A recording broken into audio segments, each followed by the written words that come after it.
Sugar జబ్బు బారిన పడ్డాక ఇక దాన్ని అదుపులో ఉంచుకునేందుకు మనలో చాలా మంది చాలా ప్రయత్నాలు చేస్తూ ఉంటారు.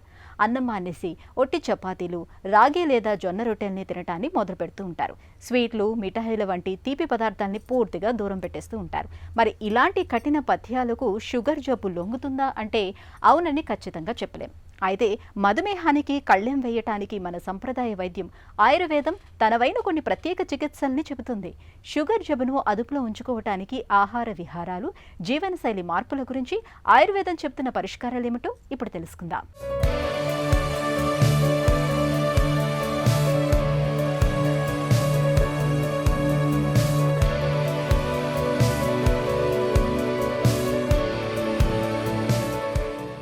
మధుమేహం ఇదో సైలెంట్ కిల్లర్. చాప కింద నీరులా శరీరాన్ని చుట్టబెట్టే ఒక పెను ఉపద్రవం.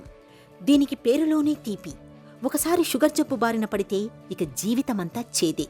తల నుంచి కాలిగోటిదాకా శరీరం మొత్తాన్ని వ్యాధుల కుంపటిలా మార్చేస్తుంది. అందుకే మధుమేహం అంటేనే నేడు ప్రపంచం ఉలిక్కి పడుతోంది. డయాబెటిస్ కేపిటల్గా మారుతున్న మన దేశంలో మధుమేహం ఇప్పటికే తన విశ్వరూపాన్ని చూపిస్తోంది. ఈ తీపి జబ్బుతో ఉన్న చిక్కేమిటంటే నిత్యం మందులు, ఇన్సులిన్ వాడుతూ దీన్ని అదుపులో ఉంచుకోవడమే కానీ ఇప్పటిదాకా దీనికి శాశ్వత చికిత్స అంటూ ఏదీ లేదు. అయితే ఆహార విహారాల్లో తగిన జాగ్రత్తలు తీసుకోవడం, కొన్ని ప్రత్యేకమైన ఆయుర్వేద మార్గాలను ప్రయత్నించడం ద్వారా మధుమేహాన్ని చక్కగా అదుపులో ఉంచుకోవచ్చని చెబుతారు ఆయుర్వేద నిపుణులు. ఈ మధుమేహం అని అంటాము. ఈ మధుమేహం అనేటువంటిది ఏంటంటే ఈ ఆశా సుఖం స్వప్న సుఖం దధీని అని చెప్తూ ఉంటారు. అంటే నిరంతరం రెస్ట్ తీసుకుని ఉండేవాళ్ళు, అంటే ఏమీ ఎక్సర్సైజ్ లేనటువంటి వాళ్ళు, స్వీట్స్ అవి బాగా తింటూ ఉండడం, ఇలాంటి లైఫ్ స్టైల్ అంతా ఒక రిచ్ క్లాస్ వాళ్ళకి అవకాశం ఉంటూ ఉండేది ఇదివరకట్లో. అందుకని అలాంటి వాళ్ళకే ఈ మధుమేహం వస్తుందని అనుకునేవారు. ఇప్పుడు మనకు ఉండేటువంటి లైఫ్ స్టైల్లో అందరికీ శారీరకమైనటువంటి శ్రమ బాగా తగ్గిపోవడం వల్ల ఇప్పుడు ఓన్లీ రిచ్ పీపుల్ అని కాదు, అందరికీ ఈ మధుమేహం అనేటువంటి సమస్య వస్తుంది. ఈ మధుమేహం అనేటువంటిది అదుపులో పెట్టుకోవడానికి ప్రతిరోజు ఆహార నియమాలు, విహార నియమాలు, ఔషధాలు అన్నీ కూడా పాటించి తీరాలన్నమాట.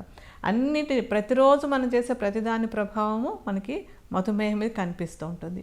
మధుమేహులకు పథ్యాలు మంచివే, కానీ మితిమీరిన పథ్యాలతో లేనిపోని సమస్యలు వచ్చి పడతాయని గుర్తుంచుకోవాలి. పిండి పదార్థాలు, చక్కెర పదార్థాలని బాగా తగ్గించాలి. అలాగే బాగా పాలిష్ పట్టించిన బియ్యానికి బదులుగా ముడి బియ్యం లేదా పాత బియ్యంతో అన్నాన్ని వండుకుని తినొచ్చు. తాజా పండ్లు, కాయగూరల్ని ఎక్కువ మొత్తంలో తీసుకోవాలి. కరివేపాకులకు షుగర్ని తగ్గించే గుణం ఉంది. ప్రతిరోజు ఓ 10 పచ్చి కరివేపాకుల్ని తినడం మంచిది. అలాగే దాల్చిన చెక్కలో కూడా డయాబెటీస్ను అదుపులో ఉంచే గుణాలు ఉన్నట్లు చాలా పరిశోధనలు చెబుతున్నాయి. దాల్చిన చెక్కను నిత్యం వంటల్లో వాడుకోవాలి.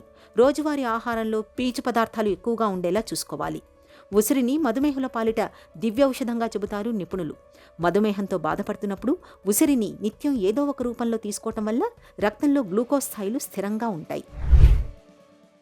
తీసుకునేటువంటి ఆహారంలో చక్కగా బాగా పీచు పదార్థం అది ఎక్కువగా ఉండేటువంటి కాయగూరలు, ఆకుకూరలు, అంటే గ్రీన్ కలర్లో ఉండేటువంటి చిక్కుడు జాతి కూరలు కానివ్వండి, ఆ తోటకూర, గోంగూర, మెంతికూర లాంటి ఆకుకూరలు, ఇవన్నీ కూడా ప్రతిరోజు తప్పనిసరిగా తీసుకోవాలి. అందులో కూడా ఏంటంటే ముఖ్యంగా దొండకాయ, కాకరకాయ, గోరు చిక్కుడు, మెంతికూర, వీటి మీద కొన్ని పరిశోధనలు కూడా జరిగాయి. దొండ, కాకర, గోరు చిక్కుడు, తర్వాత మెంతి, వీటిలో ఏదో ఒకటి తప్పనిసరిగా రోజు ఆహారంలో తీసుకుంటూ ఉండాలి. బాగా ఎక్కువ కూరగా తింటూ ఉండాలన్నమాట. తర్వాత బియ్యం తినడం అంటే అన్నం తినేటువంటి అలవాటును బాగా తగ్గించుకోవాలి. అన్నం తిన్నా కూడా ఏంటంటే మనకి దంపుడు బియ్యం అనేటువంటిది దొరుకుతాయి కదా, ఆ దంపుడు బియ్యాన్ని ఎక్కువ తీసుకుంటూ ఉండాలి. తర్వాత అన్నం మితంగాను, తర్వాత అందులో తీసుకునేటువంటి కూరలు అవి బాగా ఎక్కువగా ఉండేలా చూసుకోవాలి.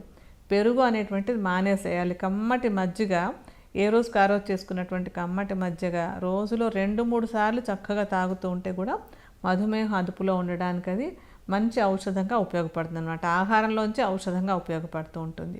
ముఖ్యంగా మధ్యాహ్నం భోజనం చేయడానికి ముందు ఒక 15 నిమిషాల పాటు ఇంట్లోనే అటు ఇటు నడిచి ఆ తర్వాత ఆహారం తీసుకున్నట్టయితే కనుక తిన్న ఆహారం చక్కరగా మారకుండా ఉండడానికి అవకాశం ఉంటుంది. అలాగే రాత్రి భోజనం కూడా చాలా తొందరగా 7-7:30కి తినేసి భోజనం అయిన తర్వాత మళ్ళీ ఒక 15 నిమిషాల పాటు నిదానంగా ఇంట్లోనే అటు ఇటు నడుస్తూ ఉంటే కూడా రాత్రి తిన్నటువంటి ఆహారం మళ్ళీ తొందరగా షుగర్గా మారిపోయి ఫాస్టింగ్ షుగర్ ఎక్కువ మందికి కనపడుతోందంటూ ఉంటారు. అలాంటి వాళ్ళందరూ కూడా రాత్రి 7-7:30కి భోజనం చేసి అయిపోయిన వెంటనే 15 నిమిషాల పాటు నడిచి ఆహారం జీర్ణమైన తర్వాత పడుకుంటూ ఉంటే ఫాస్టింగ్ షుగర్ అనేటువంటిది కనపడదన్నమాట. అలాగే ఇంకొకటి చిన్న చిట్కాగా చేయాల్సినటువంటిది ఏంటంటే రాత్రిపూట ఒక చెంచాడు మెంతులు కాస్త మజ్జిగలో నానబెట్టి ఉంచేసుకుని ఉదయం లేచి పరగడుపుని ఆ మెంతులు నోట్లో వేసుకుని నీళ్ళు తాగేస్తూ ఉంటే అది ఇన్సులిన్ పనితీరుని బాగా మెరుగు చేయడానికి ఉపయోగపడుతుంది. కనుక మధుమేహ అదుపులో ఉండటానికి ఆహారంలో ఒక మంచి సూత్రంగా పనికొస్తుంది అనమాట. ప్రాణాయామాలు చేసుకుంటూ మానసిక ఒత్తిడిని తగ్గించుకున్నట్టయితే షుగర్ చక్కటి కంట్రోల్లో ఉంటుంది. సో ఇవి నిత్యము అందరూ దినచర్యగా పాటిస్తూ ఉండాల్సినటువంటి అంశాలు. మెంతులు, కాకరకాయల్లో చక్కెర వ్యాధిని అదుపులో ఉంచే రసాయనాలు ఉన్నట్లు పరిశోధనలు చెబుతున్నాయి. ఈ నేపథ్యంలో రోజువారీ వంటల్లో మెంతులు, కాకరకాయల్ని ఒక భాగంగా చేసుకోవాలి. అల్లం, మొక్కజొన్న గింజలు, బ్లాక్ టీ, గ్రీన్ టీలకు కూడా షుగర్ని అదుపులో ఉంచే గుణం ఉంది. మధుమేహంతో బాధపడుతున్నప్పుడు వీటిని నిత్యం తీసుకోవటం చాలా మంచిది. అలాగే బార్లీ గింజలను త్రిఫల కషాయంలో రాత్రంతా నానవేసి ఉంచి మరుసటి రోజు తేనెతో కలిపి 2-3 దఫాలుగా తీసుకోవటం వల్ల కూడా రక్తంలో చక్కెర స్థాయిలు స్థిరంగా ఉంటాయి. ఇలా ఆహారపరమైన జాగ్రత్తలతో పాటు నిత్యం కాసేపైనా వ్యాయామం చేయడాన్ని ఒక అలవాటుగా మార్చుకోవాలి. షుగర్ జబ్బు మరీ తీవ్రంగా మారినప్పుడు డాక్టర్ పర్యవేక్షణలో కొంతకాలం పాటు ఆయుర్వేద ఔషధాలను వాడుకోవాలి.